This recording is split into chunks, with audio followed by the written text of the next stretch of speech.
All right, well, welcome everyone to the paper session number 1.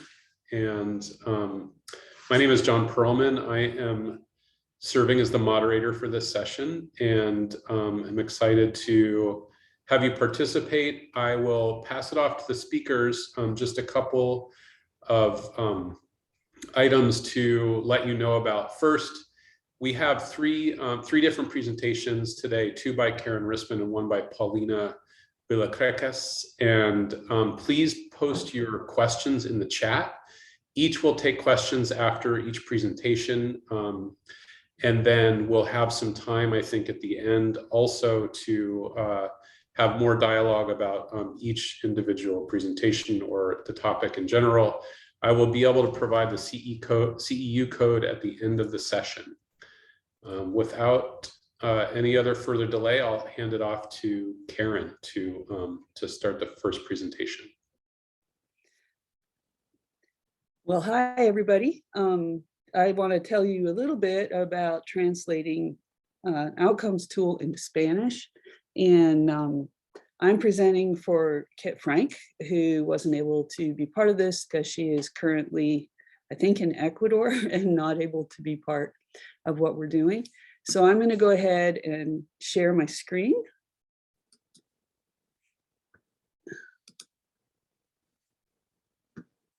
And hopefully we'll be able to see. So this is the translation of the wheelchair interface questionnaire into Spanish. So I'd like to tell you what we translated, why we translated it, and how we translated it. The wheelchair interface questionnaire gives wheelchair professionals a voice on the appropriateness of a wheelchair to its user. This began with studies in Kenya where we wanted to give feedback to the companies which had made the wheelchairs. And it's very important to get feedback from the wheelchair users. And we'll be talking about a wheelchair satisfaction questionnaire at 1. But those who have the broadest view of what an appropriate wheelchair is are those who have been trained in wheelchair provision. And their feedback gives a more comprehensive picture because a wheelchair user may have only experienced 1 or 2 types of wheelchairs. So we felt it was really key to do this. And first we tried to get feedback on whole types of wheelchairs. And then we realized we needed to do this 1 at a time so we could get sets of data that would give information on the appropriateness of a wheelchair to the user. And we were looking at larger studies saying, what are the issues or the benefits of a certain type of wheelchair? So we wanted to get a pattern of 25 or 30 wheelchairs to see if something turned up over and over. So here you can see Larry's sitting in the free wheelchair mission chair. People are in several different types of wheelchair and they're interacting. This one is intended to spark changes in design. And when we were doing these studies, we realized we needed separate tools to focus on specific aspects of wheelchair function. This tool looks at whether a wheelchair user is appropriate to the user from the point of view of a wheelchair professional. There's another one that Paulina will be telling us about that looks at whether the chair is broken. These are related but different questions. And I'll also be talking about how well the wheelchair rolls. Those are different things. And at 1, we'll talk about a tool to look at the user satisfaction with their wheelchair. So is the wheelchair clinically suitable for its user? And a wheelchair professional is the one who is most able to answer that question. This is not a clinical assessment. It's not trying to be a clinical assessment. It's not in any way meant to replace a MAT assessment. It's a tool to provide data that can be analyzed using statistical methods or to provide validated evidence to support a need and spark improvement. With wheelchair designers and companies, and also to facilitate funding to obtain what is needed for a client. So there is often a call for evidence-based practice. This is a type of evidence that may be useful. So here's an example of scores for a Modi Go chair. And you can see that it gives a feel for what the wheelchair professional thought, and it's called a questionnaire because it's a snapshot of a wheelchair professional's opinion, informed opinion. And this one, it has a comment and a score, and we'll look at the actual questionnaire in a minute, but they explain each other. So if you look at the head and trunk section, why did this go backwards? There's a low score here. This is a visual analog scale that's measured in centimeters or fractions of centimeters. And it has anchors of emoticons because those are useful in every culture. It has to be simple and brief and clear. And then a comment explains it. When you're doing a larger study, if there's a repeated problem, for example, with the height of the chair makes the child unable to transfer, difficult to release for harness and lap tray. So it's very difficult to transfer a child in and out. And if we get that kind of response for multiple children, then it provides useful feedback to the wheelchair manufacturer. If we see this for one child, then we have evidence that the child may need a new wheelchair. Why did we translate the wheelchair interface questionnaire into Spanish? Spanish is has the second highest number of native speakers in the world after Chinese. English has the highest number of second language speakers, but Spanish has the second highest number of native speakers.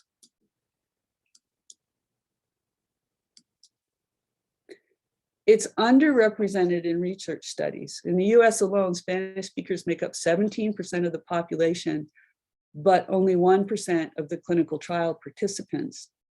Most of the studies are done in English, and yet there's a considerable amount of the world's population which is Spanish. And this is not only the wheelchair users, this is also the Spanish-speaking wheelchair professionals. And the wheelchair interface questionnaire will give them a voice for what is appropriate in their countries.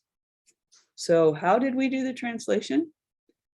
We started with the validated English version. And then two different translators did forward translations independently of one another.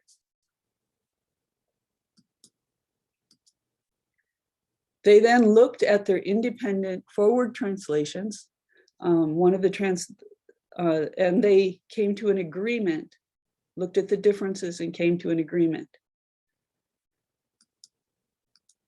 And then there was a back translation into English done by a professional translator who had experience doing medical translations, who had not seen the original questionnaire.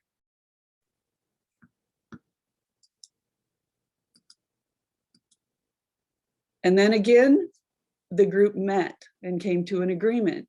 And the people involved were the two forward translators, the professional translator, a clinical supervisor who was Kit, and myself, who had been involved in the original development and validation.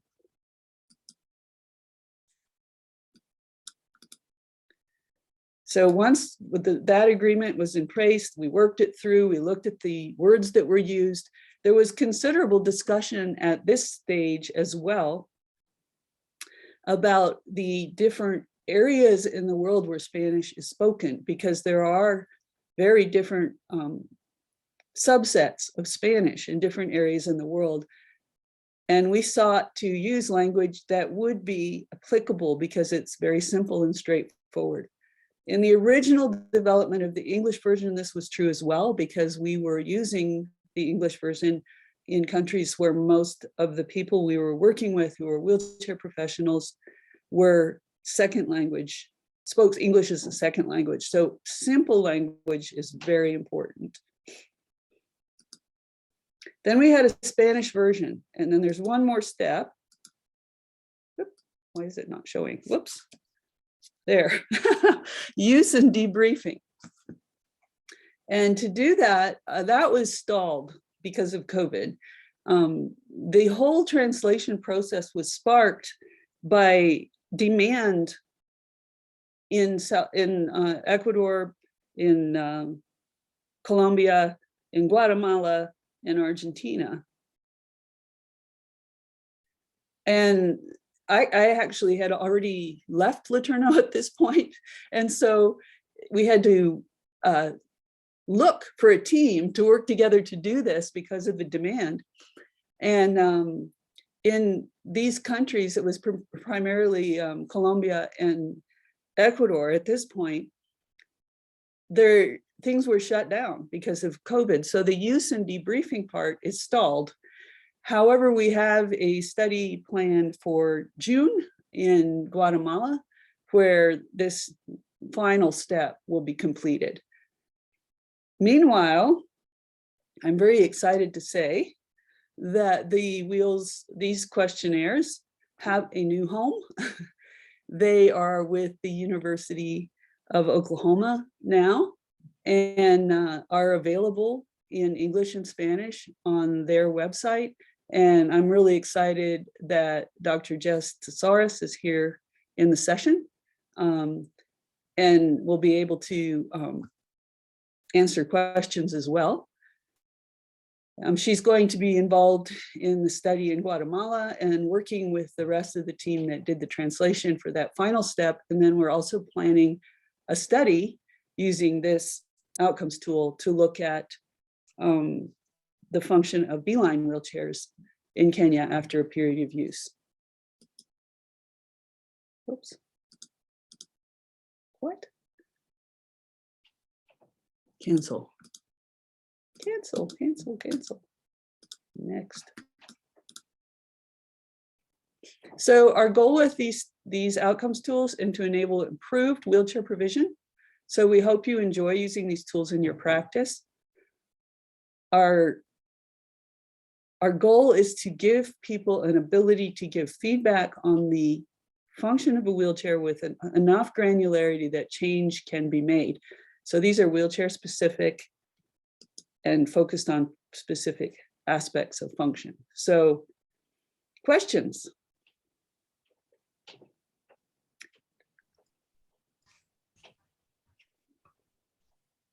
Comments, thoughts? Thanks, Karen. Yeah, we have a few minutes for questions and could just open it up to the floor. So I'm gonna, you may have said this, but how long did that process take for the translation? how long did it take? Well, depends on what you count as the process. First, there was the interest, and then the struggle to find a way to do it while I was no longer at Laterno. And then once we had the team and we figured out how to do it, because the demand came when none of us were expert translators. So there was a process of trying to find out how it should be done. And once we found guidelines to do it, and then we needed to find the team to do it. And once all that was in place, it didn't take that long to do the 2 forward translations and then interact and so on. And then there was a pause while we looked for a professional translator for the back translations. So I think the actual bit of doing the work took a couple of months, but the run up to it, and of course it's still not quite done because we haven't done the last step, which I'm really glad that you're going to be involved in.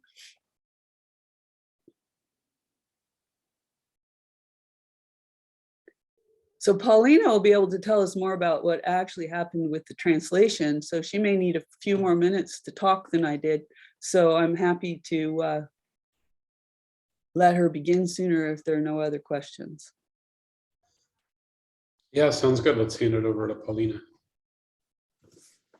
Sounds good.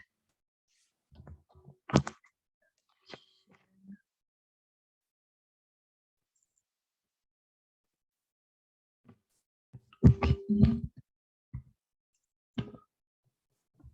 you see my screen? Okay, Yes. great. So good morning with everyone. Welcome and thank you for being here today. My name is Paulina Villacreces and I'll be talking today about the process followed for the translation and cross-cultural adaptations of the wheelchair components questionnaire from English to Spanish. So today you'll learn and understand the steps to translate instruments to another language. You'll learn about the benefits of translating instruments to Spanish, and also you'll be able to describe and use the wheelchair components questionnaire.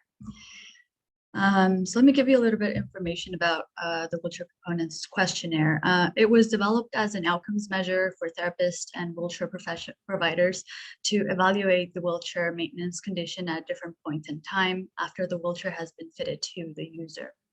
The wheelchair components questionnaire has been used in several studies and to assess the maintenance condition of wheelchairs, and validation studies have supported the wheelchair components questionnaire as a reliable method of assessment, indicating preliminary reliability and internal consistency. So on this slide, you can observe the English version of the wheelchair components questionnaire. This is the original document that we translated. As you can see here, it's a short questionnaire consisting of eight questions that are based on regions of the wheelchair user's body that apply to wheelchair components involved in supporting those regions for the wheelchair user. So it takes a look into rating the seat, the seat back, footrest, the frame, the casters, the wheel and push rims, the wheel locks, and overall condition of the wheelchair. In this sense, the questionnaire uses a user-centered approach that covers virtually all wheelchair components. The questionnaire uses simple and clear language, which is intended to be easily understood by all English speakers. And it takes about 15 minutes to complete and provides us a quick snapshot of the wheelchair condition. So here is sort of a sample question, and as you can see here, each question is composed by two parts: a visual analog scale, which provides a quantitative rating for the condition of the wheelchair component, and a section to provide descriptive comments that provide qualitative data that explains the reason behind the quantitative rating. And so during the process of translation, there was discussion about the type of rating to be used for the questionnaire, whether to use grade schools as anchors, as an earlier English version of the wheelchair components questionnaire did, or have emoticons as anchors. And as Karen mentioned, in the end, we ended up choosing emoticons as anchors because they represent a universal language of facial expressions, while school grade scales need to be modified as they vary across cultures and countries. So the translation process that we followed was the guidelines for translation for the Rome Foundation research and diagnostic questionnaires, adult questionnaires. And we chose these guidelines because they follow a cross-cultural translation process that not only focuses on the language, but also on the cultural adaptation with the aim of achieving a cultural translation as opposed to a literal or word for word translation. And so that in this sense, it can maintain the original meaning and intent that is culturally appropriate and understandable. And so on the next slides, I will briefly explain the steps followed for the translation process. The first step was the forward translations. So the original outcomes measure was translated from English to Spanish by two translators, one from Colombia and one from Ecuador, with the experience in medical translation. These translators also were native Spanish speakers and very fluent in English. And the aim at this point of the translators was to use standard colloquial Spanish that can be understood by most Spanish speakers, regardless of their national origin or their local Spanish dialect. And so the product obtained in this step were two forward translations into Spanish, which we named 1A and 1B. The second step of the translation involved the two translators from step one getting together with a clinician monitor and comparing the 2 Spanish versions that were translated to identify any differences and conduct a reconciliation process until consensus was reached. And the final product obtained in this step was one agreed upon version forward translation into Spanish, which we named version 2. During step 3, a professional translator then translated this reconciled Spanish version back to English. And this professional translator had experience in medical translation, English, was an English native speaker and fluent in Spanish. And it's important to note that the professional translator was not involved in steps 1 or 2 of the translation processes and had no previous knowledge of the outcomes measure. The product obtained in this step was a backward translation into English, which we named version 1. Step 4, for step 4, the translators and clinician monitors from step 1 and 2 compared the original outcomes measure and the back translated version, both in English. And pretty much the comparison involved reviewing every item in 2 dimensions, the literal translation and the cultural adaptation. And the product obtained in this step was a final version of the questionnaire in Spanish for cognitive debriefing. The cognitive debriefing session, unfortunately, due to COVID, couldn't take place when it was planned, as Karen had mentioned. And so the debriefing session for the wheelchair components questionnaire will now be part of a study that is underway in Guatemala that will be happening in hopefully June of 2022. And so the cognitive debriefing session will involve reviewing the outcomes measure with wheelchair professionals who complete the questionnaire for 5 or 6 wheelchairs and receive their feedback in terms of comprehensibility of the questions. And after the cognitive debriefing, the translators and the clinician monitor from steps 1 and 2 will go over the debriefing and make any changes to the final version based on the wheelchair professionals' comments. And so the product that will be obtained here will be a final version in Spanish. And the last step will involve basically proofreading and editing the final version and formatting it in the original outcomes measure format that the original outcomes measure used. And the product obtained here in this step will be a final version of the outcomes measure. And here is a preliminary version of the wheelchair components questionnaire in Spanish. And once the debriefing session takes place, we will be updating this version. And so just a few discussion points that we had during the translation process.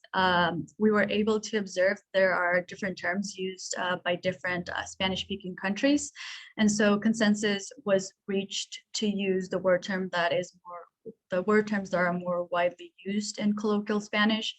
So for example, question 3 of the outcomes measure used the term footrests, which in Spanish could be translated to reposapiés or apoyapiés. And so consensus was reached to use either of these 2 translations, as both are widely understood by the Spanish community and are also used interchangeably. And then when consensus,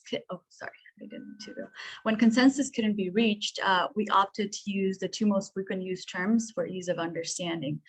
And so, for example, in question 2 of the outcomes measure, asked the user to rate the seat back, and seat back in Spanish can be translated as respaldo del asiento or espaldar. And both have the same meaning, but one is more often used in Colombia and one is more often used in Ecuador. And so we opted to include both options in the Spanish translation. And then for rating purposes, we also make sure that the wheelchair professional completing the questionnaire would know exactly to what component of the wheelchair the rating was referring to. And for each component, we provided the name as well as the location. And once the debriefing session takes place, this section will also include observations and results from that session. The translation of the wheelchair components questionnaire can allow Spanish-speaking countries to collect data that helps them make informed decisions when it comes to selecting an appropriate wheelchair. It can provide evidence-based information about wheelchairs that represent the needs of wheelchair users and also the environment and conditions which they live in. And it can also allow manufacturers to ensure that suppliers in low-income countries have additional components that are frequently damaged to ensure that the components can be repaired and replaced in case of failure. And so the future work, in order for the translation of the wheelchair components questionnaire to have technical equivalence, it's necessary that both the original and translated versions yield comparable data. And so this can be obtained by testing the translated outcomes measures, reliability, and compare it to the reliability obtained by the original version. And so this is something we hope to accomplish with the study that is underway in Guatemala. And the goal of this paper is to provide a translation of the wheelchair components questionnaire, validate it, and make it available to Spanish-speaking communities. And hopefully, you know, it will allow these communities to collect data that helps them make informed decisions on wheelchair selection, design, modification, and repair. The preliminary version of the wheelchair components questionnaire is available on the College of Allied Health Research website, as Karen mentioned, at the University of Oklahoma. And here is where also the final version will be uploaded when available. I think that's all for me. If anyone has any questions.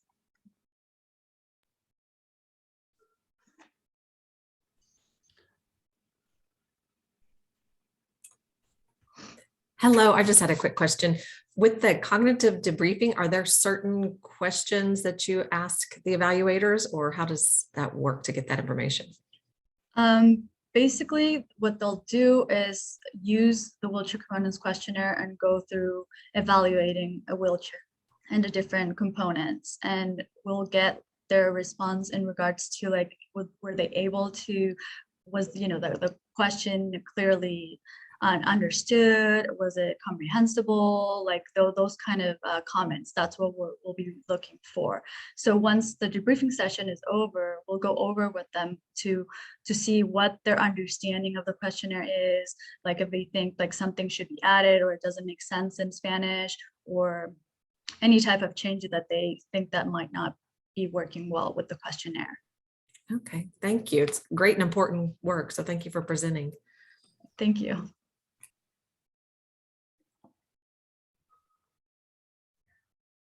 I just had a general question about the overall size of the data set. This might also be for Karen, just to understand the numbers of countries and the, how many, you know, how many times it's been used. I think that it's important from a validation and adoption standpoint. Yeah, let me share my screen here a second, and I can show you some of the studies that have been done.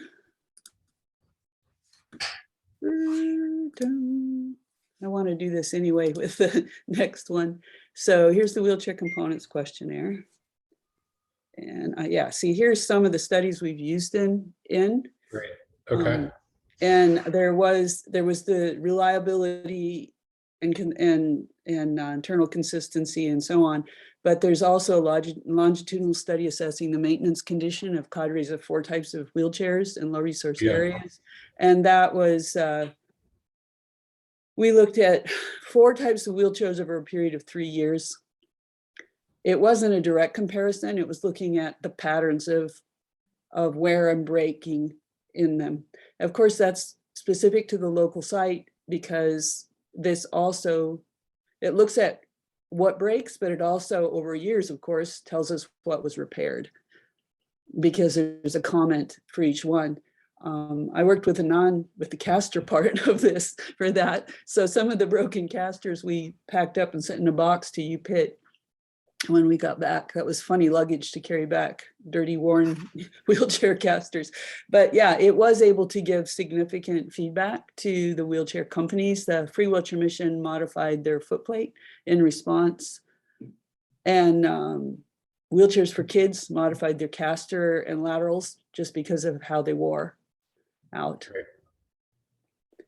So it has high, one of the words I had to learn, and it took me a while to figure out, the word I wanted was discriminatory validity, because you can look at reliability and construct and content validity, and still not have data that meaningfully shows the difference between components and so on, and wheelchair types. So that's why we went for the visual analog scale. And we also needed to have a shared framework of understanding. So that's what the emoticons are about. And some people were saying, well, maybe that's just for kids, but we found that we needed it for everyone to have a shared framework. And you mark anywhere along the line, our data has been shown to be appropriate for parametric analysis. So ANOVA is much more likely to actually show meaningful differences. Great, thanks, Karen. Yeah, that's it's good to know. And I know like adoption of these things globally is one of the challenges we all have. So the translation is incredibly valuable, I know, in doing that. So if there's no other questions, we could just go to the third speaker and give it back to you, Karen. I think I want to start by showing you, and I realized I hadn't put that into the PowerPoint, and Paulina did a better job than me in showing both the Spanish version and the English version. Here's the wheelchair components questionnaire in English. And oh, we did the wheelchair components questionnaire. Let's go back to we need the wheelchair interface questionnaire. And since we have time, I'll talk about it a little more. And this one is also for a wheelchair professional to use, but it's different than the wheelchair components questionnaire, as it's rating the interface between the wheelchair and its user. And here you can see, here's the directions, but we ended up having to put 3 example questions because there's different things going on. So if I say rate the fit of this person's shoe, you can either say the shoe is too short and narrow, the size pinched their foot, give it a low score, or you can say rate the fit of this person's shoe. This person doesn't have a foot. That occasionally happens with footrests and so on. So you have to have a way to answer that so you don't answer it. And they might need something they don't have, like a headrest or a footrest, and it's absent. So here's an example. This person has no shoe but needs one. And so here are the questions. The first ones are about pain and harm for different regions of the body as it refers to the wheelchair. And then the dimensions, postural support, movement across surfaces and obstacles. Again, it's the wheelchair professional's professional informed opinion, but it is their snapshot opinion. They're encouraged to talk to the caregiver and the wheelchair user as well and really listen, but it's still going to be their call in the end.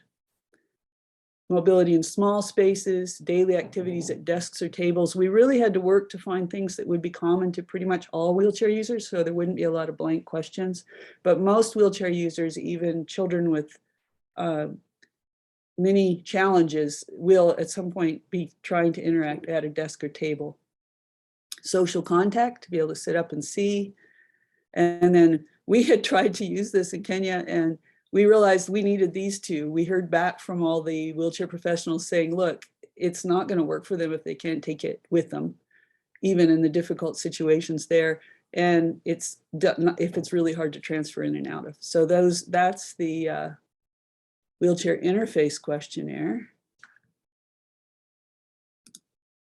And whoops, how do I see the top of my thing? Let's go back. And in Spanish, if you look here,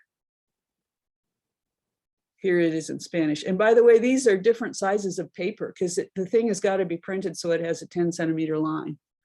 And so in most places in the world, people use A4 paper. And if you try to print a letter formatted questionnaire in A4 paper, it doesn't do so well. So here's the Spanish version. It's slightly longer and skinnier, but I can't read this. So those of you who are Spanish speakers are welcome to read it, but it's there as well. And again, we will update this after the final step. So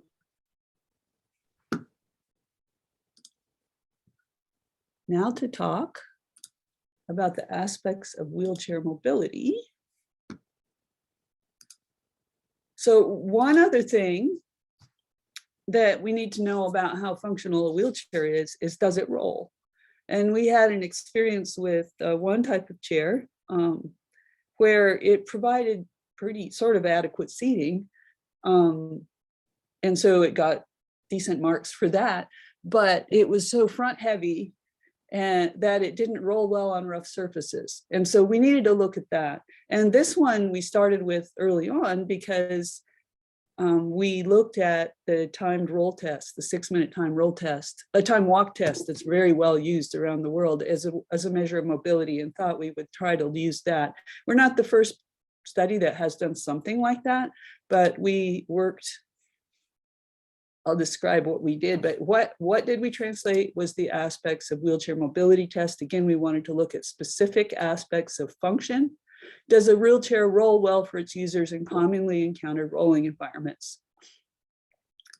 So the first thing we struggled with was which rolling environments to include. First, we looked at the wheelchair skills test, which has something like 32 different skills you can have. I can't remember exactly how many. Obviously, we couldn't repeat that. And this needed to be people compared to themselves. We'll get there as well. So first we tried 5. We had rough, smooth, tight spaces, a curb, rough, smooth, tight, and a tight space and smooth tracks. So, but we found that we needed spotters for the ramp and we needed spotters for the curb, and the results for those tended to track together. The curb moved with the rough surfaces and the ramp moved with the smooth surfaces. So that made it much harder to you if you had to spot people. And we started with 6 minutes because that was like the 6-minute walk test, but that seemed a bit long for people. And we found that 4 minutes, they would begin to transition into aerobic exercise, and we would be able to differentiate between wheelchairs that were easier or harder in different situations. So we actually timed them for that length of time. We'd measure a track and time how long they took to go around, how far they traveled. With the rough track, we started by doing it in natural, and that worked okay because we're doing it as a repeated measure study. People will roll in one type of wheelchair and then another somewhat similar one that was suitable for people with good upper body. But if there's a rainy day or if too many people go over the same surface, it begins to change, and you also can't describe it very precisely. So we looked at a study from the University of Pittsburgh, and where they had designed indoor rough surfaces that were describable and mimic different types of rough surfaces outdoors. So then we figured out a way to make modular units from that. And here we have 3 in a row here. They're basically 1x6s tied onto PVC pipe with bicycle inner tube, set with spacers the right distance apart. So here's what the question looks like. After you travel for 4 minutes on a tight spaces track, indicate your rating of the difficulty of moving. Answer the question by placing a vertical mark on the line, mark anywhere, do not circle emoticon faces, include 1 full sentence on the comment line. And then at the bottom here, we have a different set of data that isn't included in the other ones that are plain questionnaires, where we are going to have the track length, the number of laps, additional distance, and total meters traveled. This is why we needed to make a format that was intended to be used as a within subjects or repeated measures one, where we're looking at the same subjects. And here is a Hope Haven chair, here's APDK chairs. And you can see that although the people, were very different from one another, most of them could not travel as far in the APDK chair. And so we were able to have the discriminatory validity to see the difference between the 2 types of wheelchairs. This is just a graph, but we used ANOVA to look at this. So why did we translate? Again, this is similar to what I said, many original Spanish speakers. This is a map of the world, all the countries that have significant percentages and numbers of Spanish speakers. This is a good piece of the world. And again, the Spanish speaking wheelchair users in the States haven't been in as many studies. The translation process was similar to what Paulina described with the 2 forward translations. the agreement, the back translation by a professional translator, again, agreement, approval by the clinical moderator and by me, and then a Spanish version. And again, we're missing this use and debriefing, which is planned for the study in Guatemala. Thank you to Jess Thesaurus and Beeline Wheelchairs there. We used the guidelines for translation from the Rome Foundation because they were the clearest, and we found some other translation papers that use slightly different but very similar processes. That was such a learning curve to figure out how to do this properly. But the aspects of wheelchair mobility test also has additional instructions, how to set up the tracks, how to administer the 4-minute time roll test. These weren't the actual medical, this wasn't the actual questionnaire, so we were able to use a professional translator. We just were able to pay the man to do it properly for us, which was great. So again, it's available on that website. And I'm going to get out of here and show you. And show.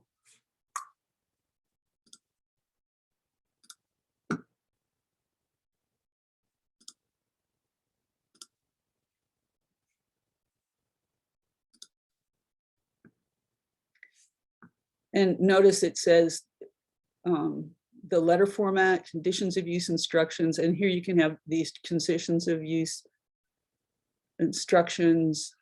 Here shows you how to set up, what equipment you need, what to speak and say, very similar to the 6-minute time walk test, how to measure it, and so on. And then there's track drawings. That just shows you how to set up the different tracks. And these are easy to set up in many different places. This is just a loop, 15 to 50 meters around on a smooth surface. Like it can be around the edges of a classroom if it has to be, or wherever. This is just 4 chairs up against a wall to weave between. And this is the rough surface units, which can be on a rough area outside, or you can make the rough surface units and put them down, and they can lean up against a wall so that they're there to be used anytime. This particular questionnaire, this particular tool, like the other ones, may also be useful in a clinical setting, because there have been studies showing that the most useful thing to the particular aspect of wheelchair fitting, which is most likely to improve the satisfaction of the wheelchair user long-term, is if the wheelchair prescriber or provider watches the person move in the wheelchair and gets feedback from them. And this particular little protocol of rolling for 4 minutes on 3 different rolling environments gives them an opportunity to experience the wheelchair and give feedback to the wheelchair provider for a new chair as well. So it probably will be useful in clinical settings as well. And it doesn't take up a lot of room. You don't have to have a whole wheelchair skills area set up, which is wonderful if you do, but it can just be a couple of rough surface units leaning up against a wall that you flip down, and 4 chairs near a wall, and making a loop around the room for 4 minutes. So this one also has, I'm going to show my screen again. This one also, you are screen sharing. Okay, I didn't stop the share. I thought I had.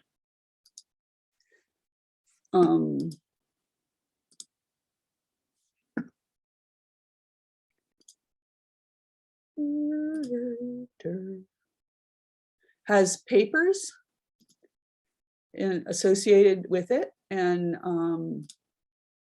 we started using this one earlier on because it was simpler to figure out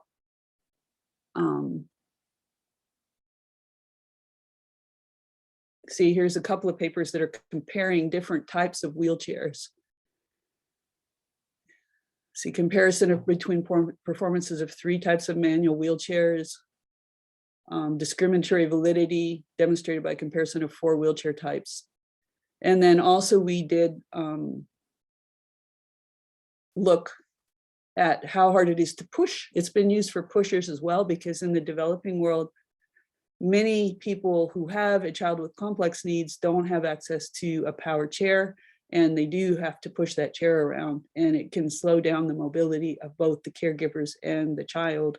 So we've done studies with this. It's been validated as a pushing studies as well.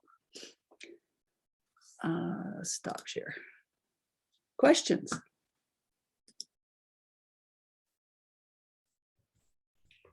Thanks, Did I- Karen. Yeah, we have 15 minutes actually to wrap up the session. So any questions? Please just unmute and ask them live.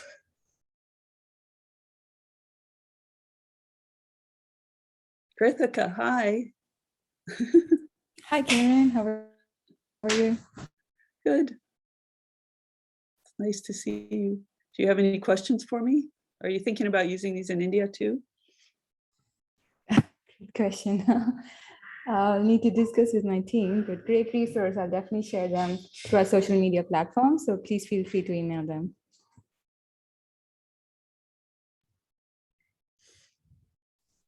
Yeah, I mean, to that end, Karen, Krithika also manages social media, but also our newsletter. And it's a pretty broad audience that if you want to circulate the tools. Well, that's really Jessica's baby now. So would you like to speak to that with ISWP and getting these out there? Yes, I'd definitely like to connect and get these tools out there and the progress of the research studies to get these used more broadly. So I'll look you up or get your information from Karen. Oh, there you are. I can share my email address in the chat. Thank Okay, you. that would be great. Krithik is really fun to work with. So, and now these tools have a much more sane home than before. I was just this was just sort of something that I walked into because it seemed urgent to do it. Not because I was a professor of occupational therapy with a proper support framework, and Jessica is there. So they have much more scope now than they did before. They've got a proper professional home, which I'm really excited about. Yay, Jessica. Well, it still amazes me when I hear you talk about the tools and how you did this. You always say you're not a statistician or, but the fact that all of these tools and now they're, going translated and getting validated, and it just still amazes me. So. Well, basically I'm stubborn. And when it was like, we need this data, but we can't publish, everybody's like, well, you got to validate it. And I'm like, okay. And then I started reading validation papers and learning. And so that was how it was done. It wasn't because I set out to be a researcher, but because it drove me crazy to see that the foot plates were falling off the free wheelchair mission chairs. And I wanted to give them evidence that they ought to fix the foot plate. And with the cushions, that there were issues with cushions that got wet and the kids would sit in their own excretions and get sores and just issues like that, where we needed to have a way to kindly and politely hold people accountable.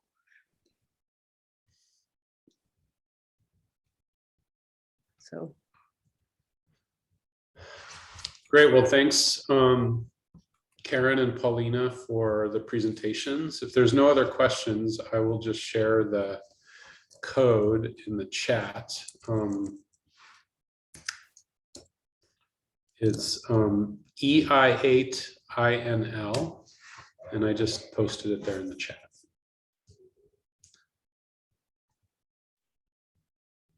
Well, thank you, everybody. And I'm sure nobody minds getting a cup of coffee and walking around for a few minutes before the next session. Right.